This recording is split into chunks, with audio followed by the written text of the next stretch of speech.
Welcome to Bridging the Bayou, where we will explore what it means to work, live, and play in the Bayou region. Join us as we take a deeper dive into the people and experiences that make our region such a special place to live and work. On each podcast, we will talk to individuals who are making our region grow and go, who are making strides in uplifting our community. This is a podcast of Fletcher Technical Community College.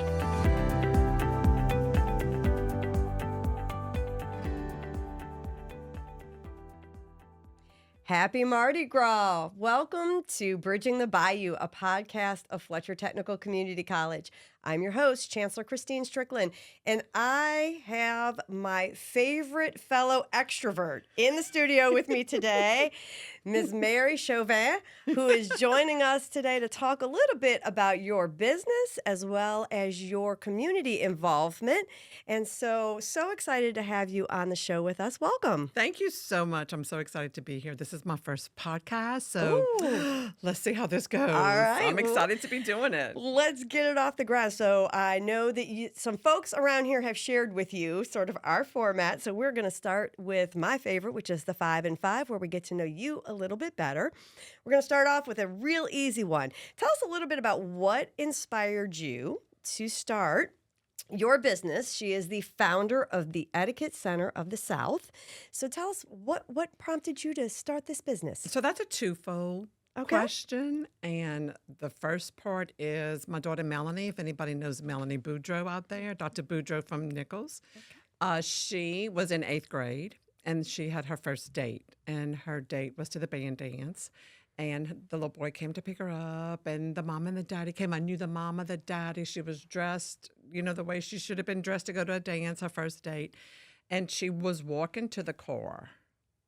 And I watched the little boy, his name is BJ, and I watched BJ trip over himself to try to get to the car door before her. Oh. And I was like, uh-oh.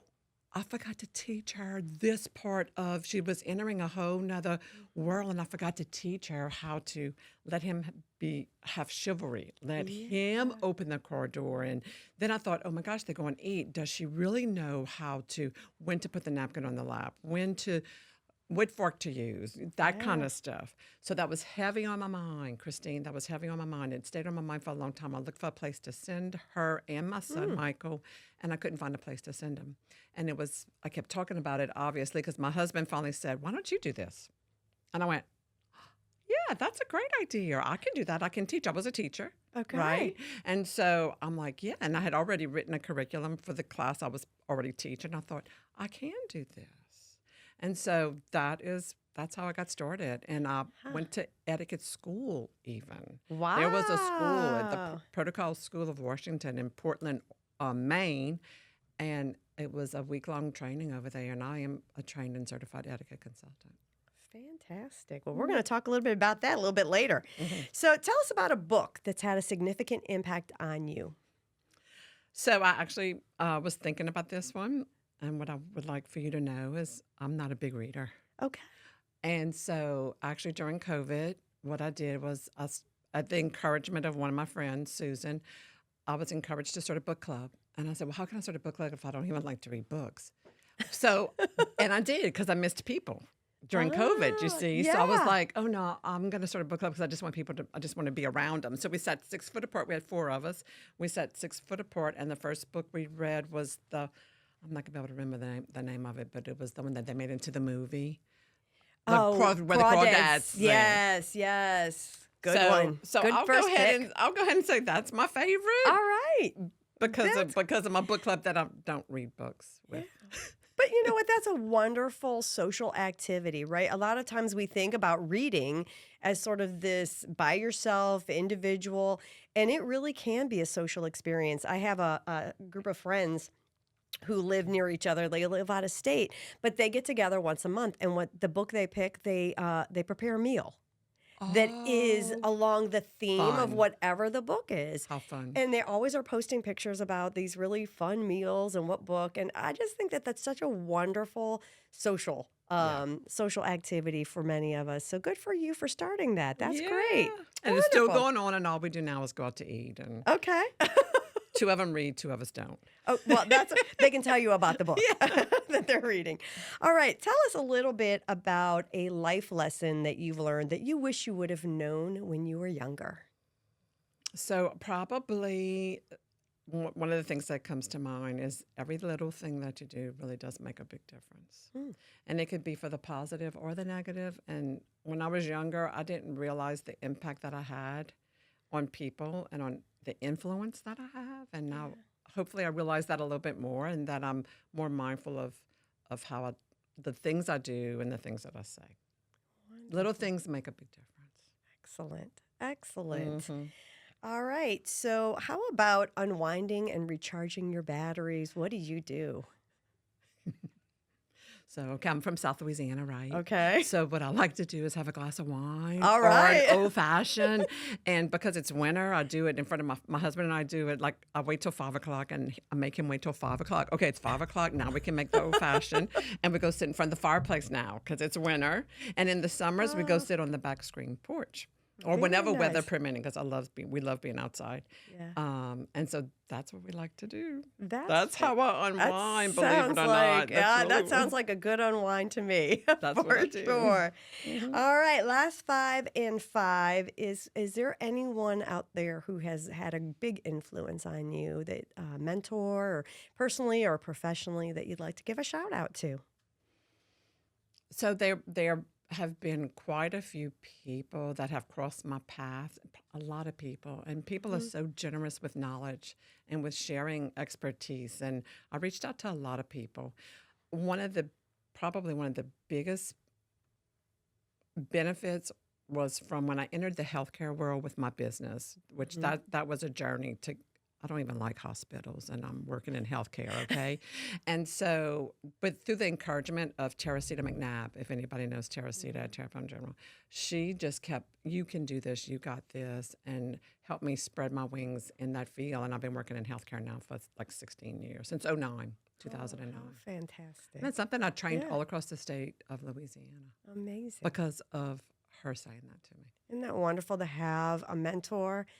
Especially another woman, right? I know Yeah. that means a lot for many of us who are leading as women in the community and around. And a lot of times we can point to somebody. For me, somebody asked me this question recently, and when I was in graduate school, there was a woman out there. I'm gonna give her a shout out, Judy Piercy.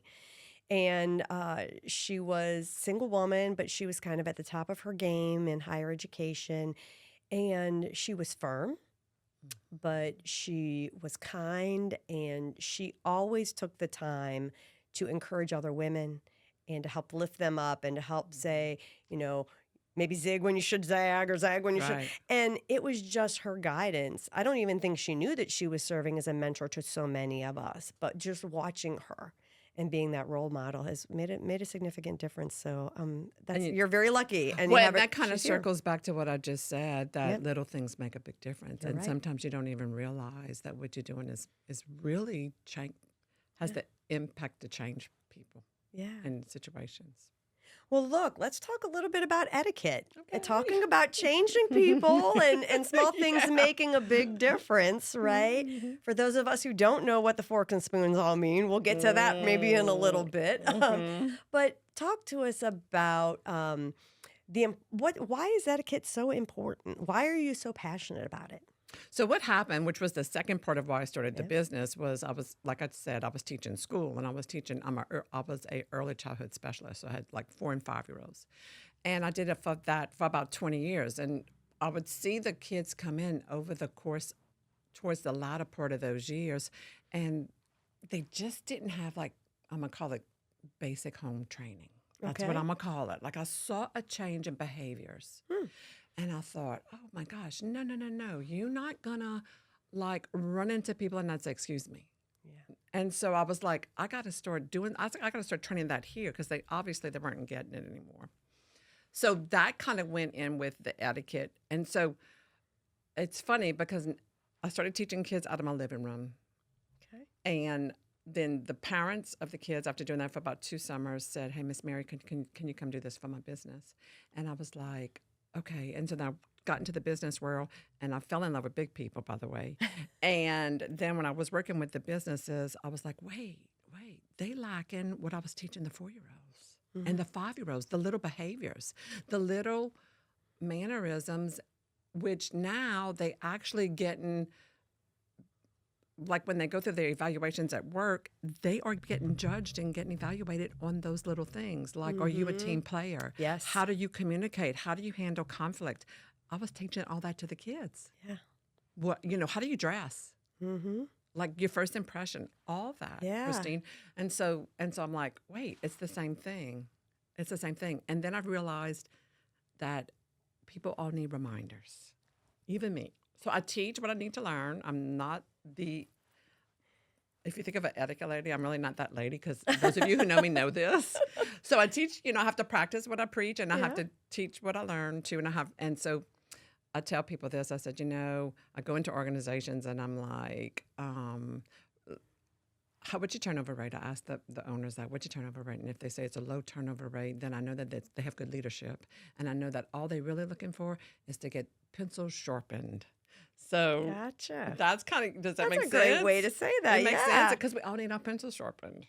And so I'm just going to go sharpen some pencils. Awesome. So that's kind of how that, did that answer your question? Absolutely. About why I think etiquette is. Yeah. So, okay, I have to ask, since you brought it up and you said that you have to follow your own rules, what's the one etiquette mistake that you make consistently? I can't believe that you make any. Yeah. Oh, no, I make a lot of mistakes. Consistently. What's the one that you're like, so when like you do it, you're like, I can't believe I did that again. Yeah, so sometimes, because, I'm out in the community a lot, and then I'm eating, come to find out people say, oh, I'm always watching you, and I'm like, oh, was I doing what I'm supposed to be doing? Like, I have to second guess if I'm doing it or not. And I'm going to tell you this, I'm just going to go ahead and just put this out on the table, y'all, because now I'm older in my life. Okay. And so now when I go to eat, as you get older, for those of you who are not here yet, there's food that stays in your teeth, and I really just want to go brush my teeth. Okay. So I find myself doing this at lunches. Yes. And I'm like, I need to stop doing that. Yeah. I'm like, I don't know how mannerly that comes across. Do you know what I'm saying? Yeah. So I might have to pay attention if I'm doing that. Please don't watch me. Okay. Don't watch me either. All right, so let's talk a minute. I was not aware there was still an etiquette school. I mean, when we talk about etiquette, we think of, centuries earlier, right? And etiquette schools and young ladies going, and I have pictures of the ladies with the little books on their head, and they're learning to walk in heels with their books. Yes. But there's still an etiquette school out there to go to? So, yes, and I think there's more than one now. Okay. And so, yes, there is etiquette schools, right?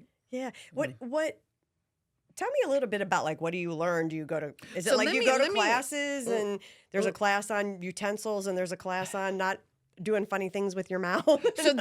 So when I went to school, it was a group they had a cohort, and we were there for the whole week, and they went through even how to start your business. They went through that whole thing. Nice. But what I'm gonna say is, so I'm at a point in my business now where I'm like, okay, what next? I've done this for a while, and so now what? And if you don't mind me sharing this story with you, please. I got contacted about 2 or 3 summers ago from a man named John Casey. And some of you out there might know John Casey. John was starting Holy Trinity Academy School. Mm-hmm. And he took me to lunch, and he calls me Miss Mary. And he said, Miss Mary, I want to ask you if you would mind come and teach etiquette class to the students. That he wanted it to be every day, all the students getting an etiquette class. And I said, John, no, I'm not doing that anymore. I did that. I'm not interested in doing that anymore. He said, well, then would you consider writing a curriculum? And the reason I'm even sharing this with you is because I slept on that, and I woke up the next morning and I knew I had to do it. And what I've learned, so now this is what 2.5 years ago, I learned that it's bigger than we think, writing this, because I'm writing little 8 books. It's called Minute with Miss Mary. And the thing about this, Christine, is what I found out, because I have a lot of young people's input on these books right now. Young people, I'm talking 30-year-olds. Okay. And I'm finding out that the word etiquette is not really a very popular word. So, right. And so I'm like using more the word behaviors, good, like social behaviors, and yes, what's your manner in doing things? But I'm trying to take the word etiquette even more out of the vocabulary so that people can be more attracted to the message. Yeah. Does that make sense? Absolutely. Yes. Well, I think that does. It goes to the point of what we call things. We just Right. renamed a program recently, actually a couple of our programs, and they were very academic names, right? Yeah. Cardiopulmonary, so and so, when we really meant respiratory care. People knew what a Right. respiratory therapist was. Right. They didn't know what the big word was, or even our energy production, right? We found that there was some confusion. So I totally understand making sure that your messaging is aligned to what your audience is Correct. receptive to, Correct. right? And understands. Correct. That's really important. And one of the biggest things too, and because of what you just said, is that expectations and behaviors change. And so the standards of behaviors change. It changes with time, So when I was younger, you had a certain look that you had to look like if you were going to work or going to school. And now it's much more casual. The attire is much more casual. I'm not saying it's good or bad. I'm just saying it is what it is. Yeah. What other changes are you seeing? I know many of us have talked about since COVID, and even really probably in our region since Ida, we've seen some changes. And Right. and I'm interested to know, what are you seeing as being kind of So on the edge of this? One of them for sure is the attire, Okay. is the people being more casual with their attire. Even to the point where I think this happened during COVID is where they now making these really cool looking work tennis shoes. Yeah. And the guys really have the coolest looking ones. I don't know why the women don't, because I would love a pair of those cool work tennis shoes. I really am more of a casual person, so I don't mind it as long as you maintain a certain level of professionalism with it. And so that's one of the things that I'm seeing right now. We are in the midst right now of a huge culture change with the technology. Yeah. With the technology. And so I tell people when I do my trainings, because I do training at Terrebonne General, the orientation trainings, and what I tell them, I said, because they're younger people, we hire people that now are the people that were born with the internet. But we have to look at who are we serving. So who are your customers? So depending upon who your customers are is your expected behaviors. That's a great point. I don't think a lot of people think about that. Oh, yeah. It's not You just have to do about that. what you're comfortable in, but who are you working with, and Who's what your are their customers? expectations? Yeah. And who are your customers, and how do you show courtesy and respect to your customers? Very interesting. So, with that, obviously you're working with business, you're intersecting with business and industry, and you're intersecting with different generations. I think right now they're saying we have 5 different generations who are all still in the workplace. People are living longer, and so they're working longer. And, to that end, are you seeing sort of a push and pull between what employer expectations are versus maybe what they're seeing in the workforce, depending on the generation? That is such a good question. And yes, I am. Okay. Yes, I am seeing that. And so it depends. I get asked all the time, can you come in and do a training on one of the biggest things is dress code. I'm just going to tell you that right now, is the dress code. And it's a certain performance, and it's dress code. An organization wants to portray a certain image. And I'm going to give an example of a bank. So I have banks that call me, and they have a certain image. So whenever I go into an organization who they say we want dress code, I said, show me your dress code attire. Show me the standard that you already have written for your dress code attire. When did you redo it? Is it still current? Is this still the image you want to portray? And then we take what they have written, we help tweak it if they want me, if they wanted me to help them tweak it, I'll help them tweak it, and then we go deliver the message to the young people. And then I tell the young people, I said, okay, now this is the attire. Now you have a choice. Yeah. Because if you're going to work here, then this is the rules you have to follow. And if you can't follow these rules, it's okay. Yeah. You need to go find where you can follow the rules. And one of the rules, a big message with that too, is the cell phones. Because some of them really just always want to be in their cell phone. That's fine. There are places out there that you can do that. Yeah. But it's not going to be in the hospitals. Right. Because we need you to be with the patients. We need you to be on your game for that. Yeah. But if you can't do that, then you need to find where you can do it. And that's, funny enough, that's a conversation I had recently with my own daughter. I have daughters and they have piercings and different hair colors every week. And as she began looking for different jobs, she went on one interview and she's a very good worker, very hard worker. But at one point, and I will say, I think I give myself a little pat on the back. She asked the employer that she was interviewing with, she said, I know my hair is, I don't remember what shade of pink we were on that day, but she said, Will, is this a problem? I love that. And, she said, I was prepared that if I really wanted that job, that I knew I might have to go back to something that looked a little more natural. And I said, I respect that. But you do have choices. And to that point, something you said early just kind of triggered me in terms of conversations we have here at Fletcher with our own students.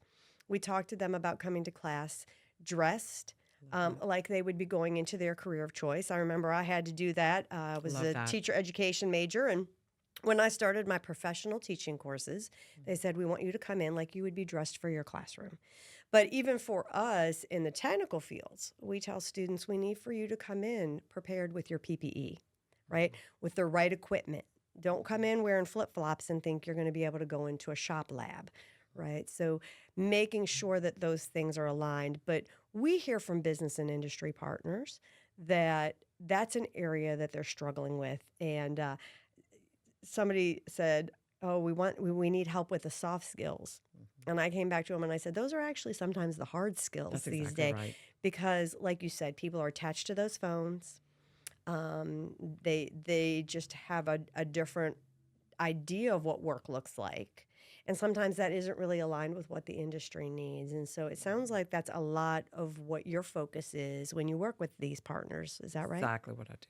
I do soft skill trainings. And I even have a program called The Hard Facts of Soft Skills. Oh, so there it's funny you go. that you even said that. That's wild. Because it's easier to learn a technical skill than it is to change a behavior. Yeah. And so that's a whole nother talk. But even changing, if you have one behavior that, okay, think about it. We were talking about king cakes before. Yeah. And we were talking about eating lots of king cakes before. And lots of pieces of king cakes before, right? And so, okay, so how easy would it be for you to say, okay, that's it, I'm not eating any more king cake? It's impossible for me. It's impossible. It's like, it would be so hard to do that. Right. It would be hard. But on the flip side, if somebody said, can you do one more podcast tonight? They can only come tonight. You'd be like, oh yeah, I can do that tonight. Yeah. You see? So it's kind of like the behavior, changing a behavior, it's called a soft skill. But like you said, it's hard to do. It's hard to do. So we've been talking about continuing learning, right? That's what we do here at Fletcher. We have people of all ages who come here to learn new things. So I want to ask you a question. I'm going to try to learn something new. What's the biggest thing I need to know about etiquette and technology on my cell phone? What's the biggest no-no for you? Oh, the biggest no-no for me is when you're having a face-to-face conversation that you do not even look at your phone or you watch, because that's the big thing now too. I'll say when I do my trainings, if y'all don't mind, everybody will be in here about an hour. Please, let's pick up our phones, make sure that it's on silent. Everybody pick it up, and then what I see is this, like under the table, and I'm like, okay, if I can't beat them, I'm not gonna join them, but oh well, I can only say it, and I'm. So one of the biggest no-nos for me is when I'm with you, and I'm not with my cell phone, unless if it's an emergency. And if I communicate that with the person, look, I'm going to have to keep my phone out, or my phone's usually always on silent. But if it's on ring, lots of times it's because maybe I'm waiting for an emergency call or something's going on that I have to have it. But I'll let the person know that. Yeah. That's the secret, is to let them know that. Yeah. But for me, that's the biggest thing right now. But that's changing in the culture, Christine, because at my orientations, I'll ask people, does it bother y'all? If I'm looking at you, I'll ask this question. And if you and I are having a conversation, and if I pick up my phone, if it dings, does it bother you? Boy, everybody used to say, oh, no, that bothers me, Miss Mary. That bothers me. Don't do it.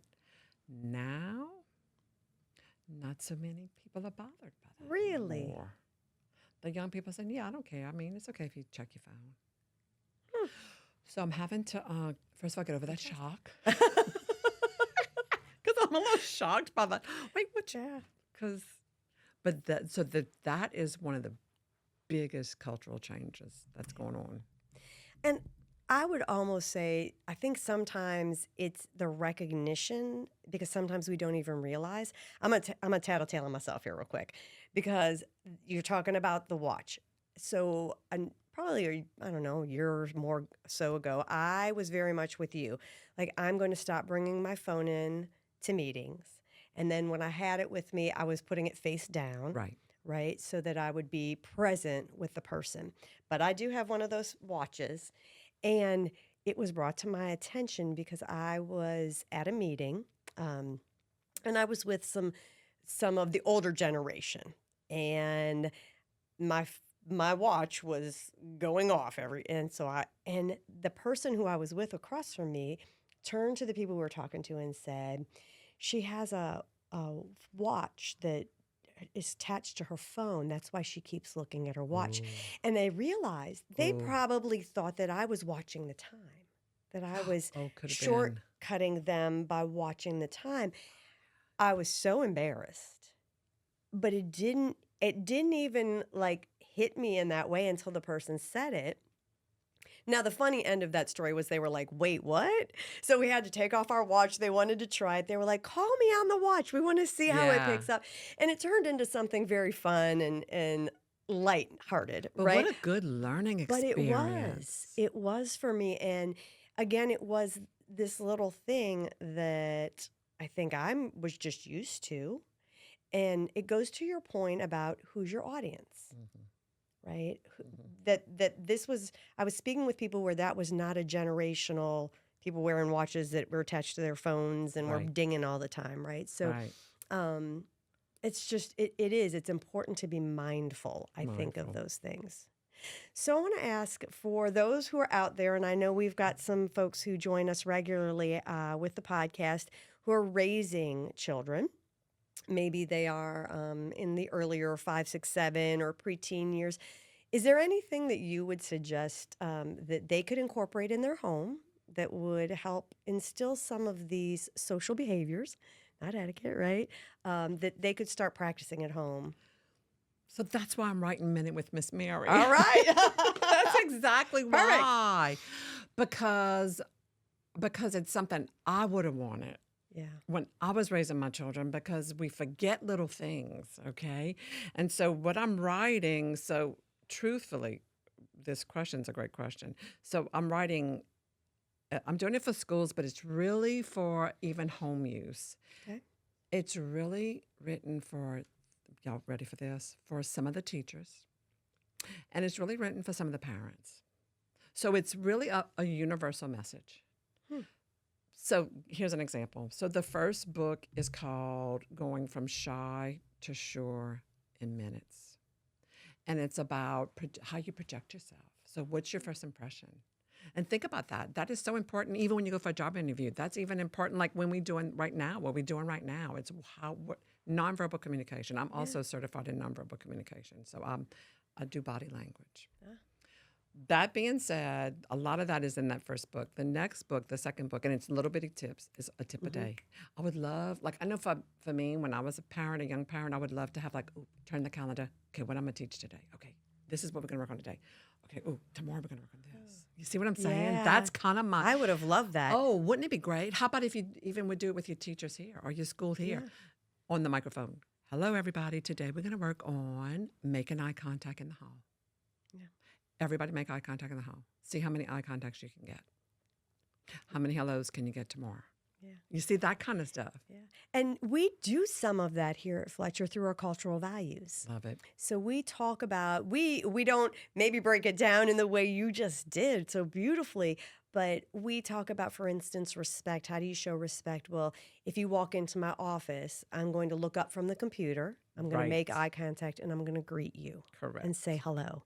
You know, I'm going to walk down the hall, again, guilty as charged, right? And not be looking at my phone and reading emails, but but I'm going to put that away. And as I walk down the hall, I'm going to greet and I'm going to say hello to the people I pass in the hallway. Perfect. And we talk about it in terms of those cultural values, but it really does equate over to what you're talking about as well. Exactly right. That is home. exactly right. And I find that that's coming back because I know some of the local schools are actually have a program that they teach in that now again, and I'm so happy. But mine is just broken up. And I love that you're modeling the behavior. Yeah. Because that's what it takes. It takes for the leader in the organization to model the behavior. I think that's super important. Wonderful. So let's talk about my peacocks. I think you are a peacock. I am a I'm a peacock. peacock too. I am a this. I learned this from some fantastic training and in-service you did with the Fletcher team at one of our convocations. And so while we have talked a lot about etiquette training, you do some other types of training in helping people with communication styles and really understanding how we interact based on our own personal preferences of communication style. Talk to me a little bit about what did you do with us here at Fletcher? Let's tell the group and then maybe talk a little bit about what you do professionally in that space. So that is really more about building awareness and helping myself and everybody else learn to be a better communicator. So one of the biggest programs that people ask me about is doing conflict resolution. And so conflict resolution or handling conflict is really about how you communicate. So that's kind of how I went down. I said, I don't want to be doing a program, but then I'm going to go out there fussing people for how to have conflict resolution. No, I want to empower people. And so I found this. I put together a whole bunch of different programs to put this together, but basically it's the DISC profile where you break people into 4 basic behavior styles, and it's about awareness. And so, so we had the peacock, we had the lion, which I think you were a little bit lion too. I think I was a little bit lion. You're right. And then Good we memory. have the owl, and I think you went to the owl part 2, if I'm not mistaken. And then we have the lamb. And so one side is the people-oriented side, and the other side is the task-oriented. And so you have to ask, am I more people-oriented or more task-oriented? And so when businesses call me to do work with them, I say, are your people placed correctly? Are they placed for their strong suits? Or if I'm a people person, do not put me behind a computer screen. I will not do well there. I will not do well sitting behind a desk. It's why I don't read books.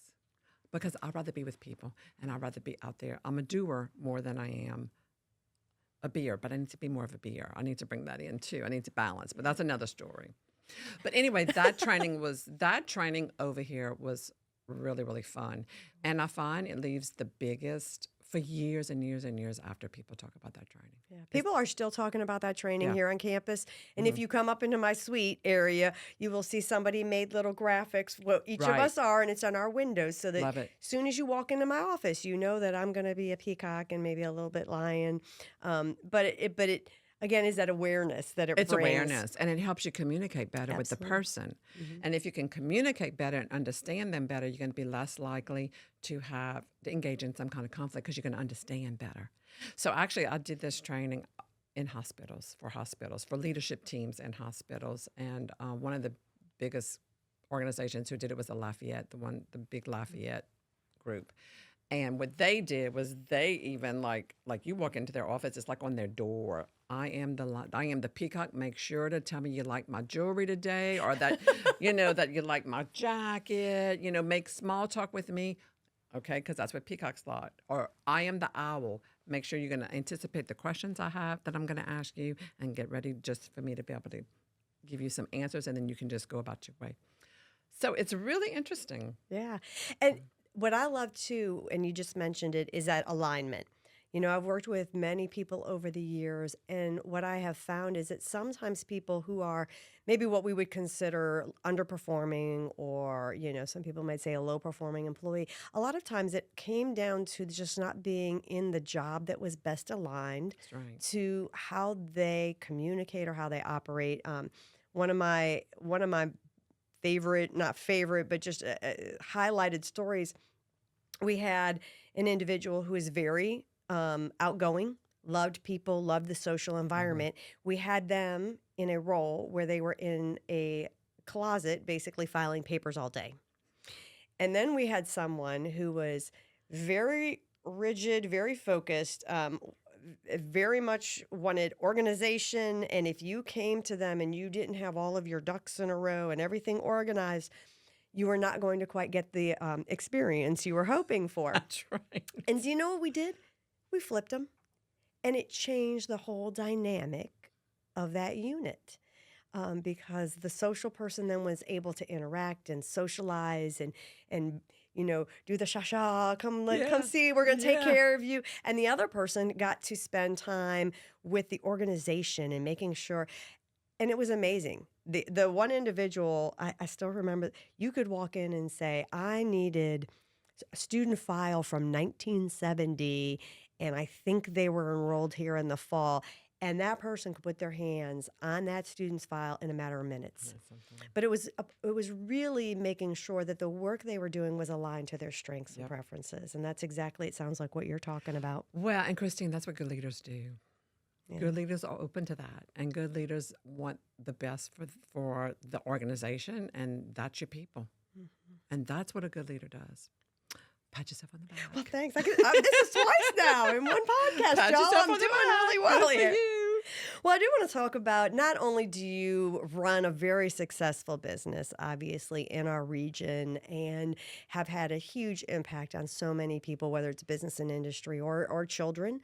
But I want to talk about your community involvement, because that's the other thing that I just so appreciate about you is that while you're busy running your empire, you're giving back to our community. And I know that I know of at least one board, but you may have others. So if you do, please share. But I know that you are now serving on the Terrebonne General Health System Foundation Board. Correct. Tell us a little bit about, how did you come to be affiliated with them? Well, so I'm actually a contract worker for Terrebonne General, and so Okay. they contract my business to go in and do trainings, like behavior trainings and the orientations. That right before COVID, Phyllis Peoples reached out to me. It's funny how that story even happened, but she reached out to me and she said, Mary, would you consider being one of the faces of the hospital in the community? Now, I am a Houma native, Lockport, Houma person. I'm Bayou Lafourche, Bayou Terrebonne. I love both bayous. And I was like, and I'm a people person. I'm a peacock, all right? And so I was like, oh my gosh, what a perfect transition going into I'm not gonna I'll tell y'all how old I am. I'm like, this was when I was 60, all right? What a perfect transition to use who I am and to promote our community and our healthcare system. I tell this story, Christine. So Terrebonne, and this is why I'm so engaged with Terrebonne General too. And so this is even why I got on the foundation. So I got asked to be the regional relations coordinator. Okay, so that's what I do now, which puts me in the community, a lot in the community. And I used to always say if I could get paid to volunteer, I would. That's what I would do. Yeah. Like I would want to just be a volunteer all the time. So I'm kind of doing that. But anyway, so so I got on this foundation board. The foundation board actually supports community. Like we are a total separate entity from Terrebonne General. People really don't know this. Yeah, I was going to say, tell us a little bit about Yeah, that, because I and think so- many people go, wait a minute, I know the hospital system, yeah. but So what is this foundation? So the board, we have right now, I think we have like 13 members on the board, community members. Y'all would probably know everybody if you're from this area. And we make decisions. We are the decision makers. And our whole purpose is to support health and wellness in the communities. That's with schools. That's with little children.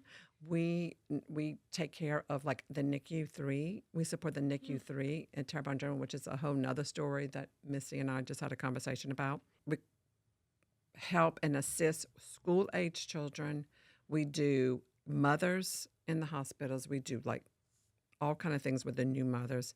And then we even go all the way to the end of life, where we have like a Well and Wise, trying to keep people healthy. So from birth all the way to the end of life, we have programs that we support to keep people healthy in our community. Yeah. Kind of cool. I love it. Yeah, and you help support Fletcher Technical love Community Fletcher. College I love too. Fletcher. Yeah, so you guys have been I love y'all. amazing partners to us. Yes. In fact, the new facility that we have here on this campus is in part due to a generous donation from the foundation. And we want to just say publicly, we so appreciate that, because we are now able to prepare more Right. people to work in our Right. community to serve the healthcare needs of our community. So I think that money actually came from Terrebonne General, not the foundation, but the foundation did the bus. That's right. We did the bus. Yes. So that's one of our newest purchases is the bus. And to be able to go out and go to people, it's a physician office. It is a clinic. Really? That's exactly what this bus is. So there is like a provider on there, a doctor or a nurse practitioner or a PA, and we will go to you so that you can have health services, so that if you can't make it to a doctor's office, we go to you. Excellent. What are some of the future initiatives that you see the foundation undertaking? Well, I know that one of the things right now that we're doing is we just started an endowment fund to sustain the bus. So that's one of the newest projects there is that bus. And so we just bought the bus and then we started an endowment so that all money's raised. For those of you who don't know what an endowment is, all money's raised, you give $50. The $50 will always stay there.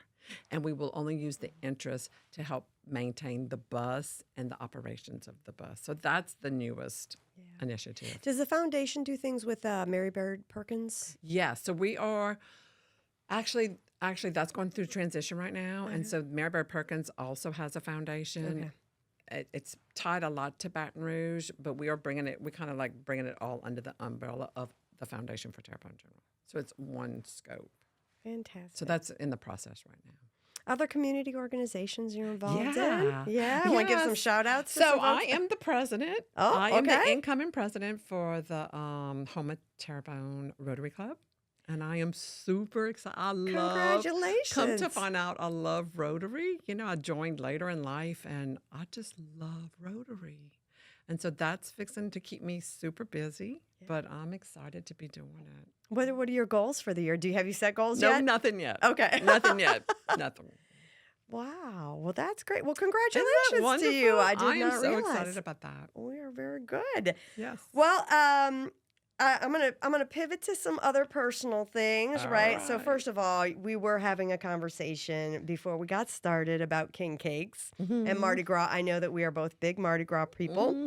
Must be the peacock in us. Favorite Mardi Gras tradition, other than eating king cake? So when I was really involved in Mardi Gras, it was the crew of Turanians. And my daughter was even actually queen. And probably one of the biggest things that I liked the most was when Turanians I know when Melanie was queen, Turanians got together with the crew of Homas and they had a meeting of the courts. And to me, that was super special. That is. That was really, really special. Do they still do that? Do you know? I'm I not don't real know. sure. I'm not real sure. I think Yeah. that they might still do it, but I know we did it, and I really, really enjoyed that. I just like that collaboration. Why? Because I like a lot of people. Have you ever ridden on a float? No, I have never. I've been asked a Okay. bunch of times, but I never have. Okay. Mhm. I like both. I like to ride, but I also just love the pageantry and being on the street and catching Right, everything. And right. I like to watch the floats and all So of were that. you raised with Mardi Gras? No. So I am originally from right outside of Cleveland, Ohio, Okay. and moved down in '93. And from my first Mardi Gras, I was hooked. Yes. And people used to laugh at me. I lived uptown in New Orleans. Uh-huh. And I would go to the very beginning of the parade route at the Uptown. And then as soon as the parade was finished passing, I would jump in my car and I would drive to the end of the parade route in Metairie so I could catch two parades. Well, that's what people do here. So Yeah. you knew right away how to do it. You were a Exactly. natural. So you are a natural. That's it. So it is, many people will tell you, and it is. It's my favorite time of year. Yeah. And then speaking of king cake, do you have a favorite king cake? Well, I love the one with the cream cheese in the middle. Yeah. I'm a cream cheese in the center kind of girl with the strawberries and cream cheese. Mm-hmm. It's probably my favorite, or the plain one. Yeah. That's my I like favorite. mine filled for sure. With what? Oh, I'm a cream cheese. You know what? I used to like them when they were real strawberries. Yeah. But lately they're doing the strawberry cream cheese. I'm not down. So if you're out there and you're making king cakes, can we get some real fruit back in them? I love them like I that. agree with you on that. Yeah. But I like a sugar top. I don't like the icing. Oh, So yeah. yeah. So well, very good. All right. So my other thing that a little bird mentioned to me that you have multiples in your family. Yeah, twins? My grandchildren are twins. Okay. Yes, I only have 2 grandchildren. Identical or? No, one's a girl, one's a boy. Okay. Emma and Ethan. Nice. And they are 10 years old, and they are in 5th grade. And last night, they were at my house because it was Melanie and Benny's anniversary. And probably about a week ago, I told the twins, I said, okay, and if you're from South Louisiana, you're kind of going to get this. You may get it, Christine. I said, y'all are 10 years old. It is time to learn to play Pedro. Now, do you know what Pedro is? I do. I have not played. Well, you need to come to my house. Okay. So I'm a big Pedro player, okay, and I know how to play both the Lafouche way and the Terrebonne way. Oh, which I that's didn't know another that there was a story. different way. And so I said, I told them this, and they thought I was telling them the truth. I like to tease with them. I said, you cannot go to college or any higher education unless if you have a certain amount of hours of Pedro under your belt. So we have got to get started right now. And so last night when they came to my house, right when they walked in, they called me Mama. I love being a Mama. They're like, Mama, we got to play Pedro. We got to play Pedro. And so they turned on to Pedro, and I'm so excited. Love it. I'm so excited. Well, you're going to have to teach me how to play. It's fun. I played a card game. It's called Euchre. That's what they play, and it's up in Pennsylvania, Ohio. But somebody told me it's very similar. So I used to be really good in college. Yeah, so we might have to see. We're going to have a little competition. There you go. I like it. We could pull some people together, some Pedro people. Maybe we'll have to have a little thing here at Fletcher, Hey, right? Let's do it. Maybe raise some money for scholarship. I think we might have a new, Wouldn't that be fun? New fundraising idea. And what is this I hear? Everybody lives on the same street? Oh, yeah. So we have like a little magical street actually, and we call it Bergville because I'm a Berg, so my maiden name is Berg, and so my sister and I, one of my sisters and I lived directly across the street, and then my mom was maybe like from here to the back building away from us. So just recently, in September, my mom went to the hospital and she had to go to assisted living, which she's doing fine right now. So she moved out of her house. So my baby sister, T's daughter, just moved into my mama's house with her brand new baby. Oh. And so that is the Bergville group right there. And we just love doing that. We just love having that. Yeah. In fact, when I leave here, I'm going to walk with the baby and Maggie. Well, that sounds like a good afternoon. Yeah. But special, I think sometimes, and even with my own children, I have 4, and we're all a little scattered to the wind. And so really special that you all can have that and be close to each other and be able to rely on each other and be there for each other and celebrate all the special moments of life together. So very unique, but and I don't know awesome. if that's a Southern thing, but it's definitely one of the reasons why I still stay in South Louisiana is the family and the people. Yeah, that's all specialty. Wonderful. So we always like to ask for a piece of advice that you'd like to leave with our folks out there listening to the podcast. What would you like to share with our listeners? So I guess what I would like for people to know, and I kind of started off with this, is just be mindful of the little things that you do and the effect that it has on other people. And what I've been working, so I always kind of like do a theme for the year for me. And so my theme for the year this year, Christine, is take good care of me. And it's not a selfish thing. It actually came from one of my friends, Lynn, if you're listening, I know that I'm giving you a plug for this one, all right? But he always signs off, take good care of you. And I'm like, I just found that was so interesting. And I'm busy, right? And so I'm doing all this stuff, and I'm like, how am I taking good care of me? And I want to take good care of me in a non-selfish way. And so I guess what I want to leave the listeners with is it's making me more mindful of, if I take care of me, I'm going to be better for other people. And how can I be better? And how can I communicate with more compassion and with more love? And that's my goal this year. That's my goal. Fantastic. And it's funny when you put it out there, it comes to you that you have to start working on that. So, I mean, it's the 15th, and I'm already working on that. Well, good for you. You're off to a gangbuster start, start, but huh? it's like, wait, I didn't mean that. That sounds like a more noble goal than maybe losing 5 pounds. Yeah, it's more of how can I really help with all the turmoil in the world? How can I promote more joy, more peace, more love, more understanding? That's what I want to do. Well, I am going to That's my wish you goal. best of luck, and I know you're going to be successful at it. And I know some folks out there with us today are probably asking, like, I want more information on this etiquette, especially the Minute with Mary, Oh, that's Miss so Mary. fun. So where could they go to get more information if somebody would like to either maybe bring you on for their own business or industry, or maybe they do have this interest in changing some behaviors at the home with the children? So, so I have a new website. It's actually called etiquettecenterofthesouth.com, which is kind of big. So if you want to put that in, you can put that in. Is that 2 T's, right? Etiquette. Etiquette. I had to memorize that. There you go. Okay. And then if you Google Mary Chauvin, Okay. I'll pop up. Oh, If perfect. you Google home etiquette, I'll pop up. I've been kind of playing with that to see how people can find me. And there you go. That's you find out more about what I do, the kind of programs I offer. You will find out about Minute with Miss Mary, which I'm super excited about that happening. All right. Yeah. Okay, final last question. When I'm Uh-oh. holding my coffee cup or my teacup, is my pinky out? Oops, Very sorry. good. Pinky out? Good Yes. question. No pinky in. No pinky out. Tuck the pinky in, huh? Tuck your pinky in. Yes, tuck All it in. right. There is your tip. Cheers. Cheers to you. All right. And so there we are, folks. Thank you so much for being here with us today. It My has pleasure. been just wonderful to spend time with you. Thank you again for joining us today on Bridging the Bayou, the podcast of Fletcher Technical Community College. Thanks for joining us, and be sure to like and subscribe wherever you find your podcasts. Thank you for listening to Bridging the Bayou, the podcast of Fletcher Technical Community College.